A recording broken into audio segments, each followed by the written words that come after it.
Welcome everyone to the Pantheon of M. I'm your host Ray, and today we're looking at Captain America Iron Man Heroes United. It's a direct sequel to the 2013 film Iron Man and Hulk, and it features the exact same voice cast as well as the animators and directors of that film. And it exists pretty much in that little pocket universe of characters. What makes this unique is that we have a couple things going for it. One is the animation. It far exceeds the original predecessor, which used a process called two-dimensional wrap, which was a 2D illustration of which you morph into a three-dimensional polygon or object. It was very strange. It kind of reminded me of Transformers Beast Wars, which is a 90s series, which was very digital, but this one, the characters didn't really move too well. It was just moving mouths. It kind of reminds me of the 60s style of early animations too. It was very primitive, but with this one, it's more motion comic. It's more fluid, much more faster, and very vibrant. The colors literally pop off the screen with the hero's primary colors of red, yellow, and blue. They really sell this one. Well, what makes this unique is its voice actor, Roger Craig Smith. He provides the voice of Captain America in the animated series, which is Marvel's Avengers Assembled, as well as the Lego movies and the video games. So you're getting, if you're a fan of this cartoon series, you're getting the same semblance carried on into this one. His voice development is quite broad in range. He's provided the voice of Batman in Batman Unlimited, as well as the Arkham Asylum video games, and Sonic the Hedgehog in the animated series. So his voice can go up and down, but with this one, you want a nice hero's husky voice providing for Batman. But like for Captain America, you're going to get a hero's voice too. And for me, who's never seen the animated series, this was a great way, a good introduction to the character, and allows me. It's removed from the Chris Evans characters, and it pretty much allows you to get into this movie. If you haven't seen any of the earlier cartoon facsimiles, and for those who have, this is just a transference of that character onto a bigger screen. So it's a treat for fans and for newbies like myself. But the question is, what makes this film worth watching? And that is simply the villain.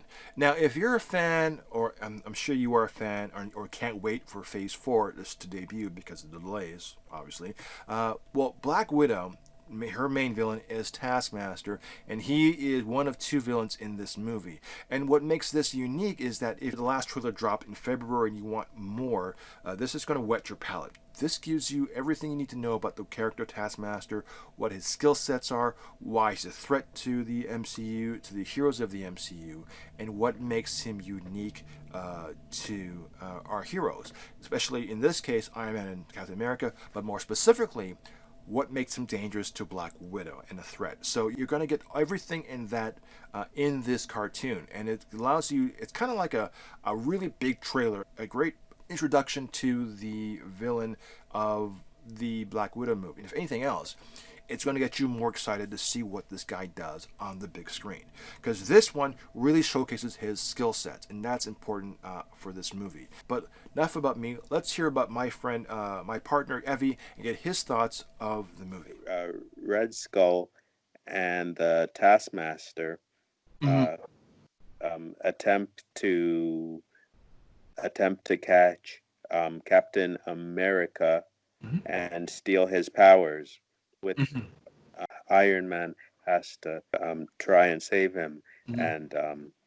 and I guess stop him from stealing his powers. It was a good, good movie, Hmm. or cartoon rather. Special effects weren't bad. Okay, In wow. history, out of the annals and the pantheon of films that exist in the world that you've seen, is there a movie that, yeah, because I kept thinking there's got to be a movie that you've seen that, like, man, I wasted 2 hours of my life I'll never get back. Like, this was just, dog Um, poo. It was really bad. yeah, actually, Mhm. which one was it? The Last Airbender, Right. a long time ago. Hmm. It, it was horrible. Don't Yeah. know if you ever saw it. Luckily enough, because the only reason I mentioned Last Airbender before is because I know you saw it, and when I asked you, should I buy this movie, and you were like, the first time I ever hear you yell at me and say, no, don't ever get that. I'm like, what? What did I say something offend you? I'm like, no. He goes, it's a movie was bad, but I goes, M Night. He goes, it's even worse. Don't go see this movie. And I saw that happening. I said to myself, and I remember, it wasn't to you. I think it was to my mother, and I said, and I don't usually use religious terms, but I said to my mom, I go, hand to God, I will never see an M. Night movie ever again. And I haven't seen it other than seeing Glass and the one before Glass, Okay. with, Split. Sorry, Split? Yeah. Split, yeah. And it's because I lost a bet, and that's Okay. the only reason why I saw Split. And I'm like, oh, this is not that bad actually. And yeah, and then I saw the movie. I'm like, oh, okay, he's on a comeback. And I'm like, sometimes he kind of it's ebbs and flows quite a bit. Yeah. What'd you think of Lady in the Water? Was that a good film for you? Lady in the Water? Yeah. Never saw it. Never saw it. Yeah, because I gave up on M. Night early in my life. I never saw it either, and from what I understand, it's pretty bad. Okay. Oh well. Yeah. Well- So the only one I hated. Okay. Because I just know that you're very few and far between when it comes to really horrible films. Yeah, and Well, that one. But when it hits a nerve, it hits a nerve, and you're like, nope, Yeah, that's not going to happen. I'm real about the stuff that I waste 2 hours of my life. Yeah, it was just funny because I'm like, I never saw it, and I'm like, okay, so what would you recommend on it? You're like, no, don't do this movie. Like, you're wasting your money, man. Go watch like Teletubbies or something. You get more out of Yeah, it. really. Yeah. Okay. Well, thanks, Evie. Before we go, we're asking you to send us an email at pantheonofm@gmail.com, as we're going to be reviewing Phase 3 of the MCU in the new year. We're asking you to send us a paragraph or a sentence of your thoughts or critiques of any Phase 3 film, whether it's Spider-Man's Homecoming or Far From Home, Doctor Strange, Black Panther, Infinity War, Guardians of the Galaxy Volume 2, Thor Ragnarok, like anything of Phase 3, we'll be commenting on your review. Give us. We're looking to incorporate that in our audio portion of the podcast, not necessarily the YouTube channel, because there's not enough time. We want to give you the time acknowledgement to acknowledge you and your thoughts of any film within the MCU, because we love movies, we love the MCU, we love cartoons, we love comic books specifically, but we wanted to just get something that we all can relate to, something that we both love, and that's the movies. I love for movies. And right now we're not looking for any money or tips or Patreon. This is just strictly for we're not asking for money. We just want to share our love for films, and this is a great platform to do it, especially in this time that we're living in.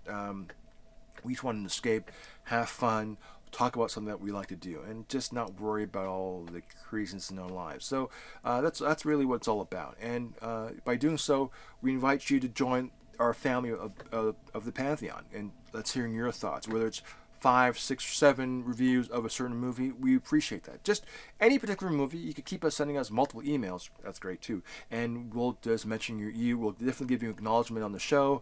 It'll be on the audio portion, and just allows us to give more an eclectic view of any film, get a different perspective on it, and it allows us to get together and join in like-minded thoughts. So again, pantheonofm@gmail.com. We'll be reviewing these films in, I think, early January or mid-January. And also, if you want, we'll also be reviewing Marvel's Netflix show. So all the seasons, all the shows, whether it's Luke Cage, Daredevil, Iron Fist, we'll be reviewing all those things. And if you like, you can send us a review of those too.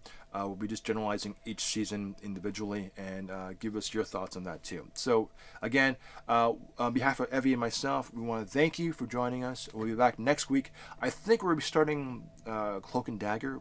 If not next week, it's going to be very soon. And we look forward to talking to you next week. So take care.